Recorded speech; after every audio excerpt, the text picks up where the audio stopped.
Mr. Bridges? Revelation chapter 3 says, "We serve a God that opens doors that no one can shut, and he shuts doors that no one can open." He says, "Behold, I have placed before you an open door that no one can shut.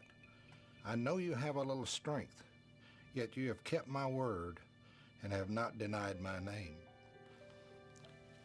Coach Taylor, the Lord is not through with you yet.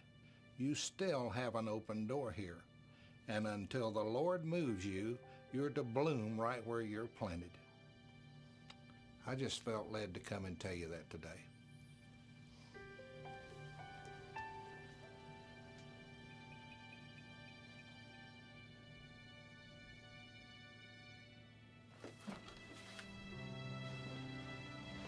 Mr. Bridges,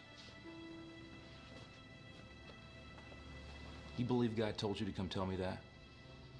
I do. I admit to you I have been struggling, but I've also been praying.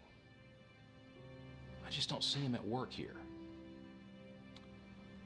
Grant, I heard a story about two farmers who desperately needed rain, and both of them prayed for rain, but only one of them went out and prepared his fields to receive it. Which one do you think trusted God to send the rain? Well, the one who prepared his fields for it. Which one are you? God will send the rain when he's ready. You need to prepare your field to receive it.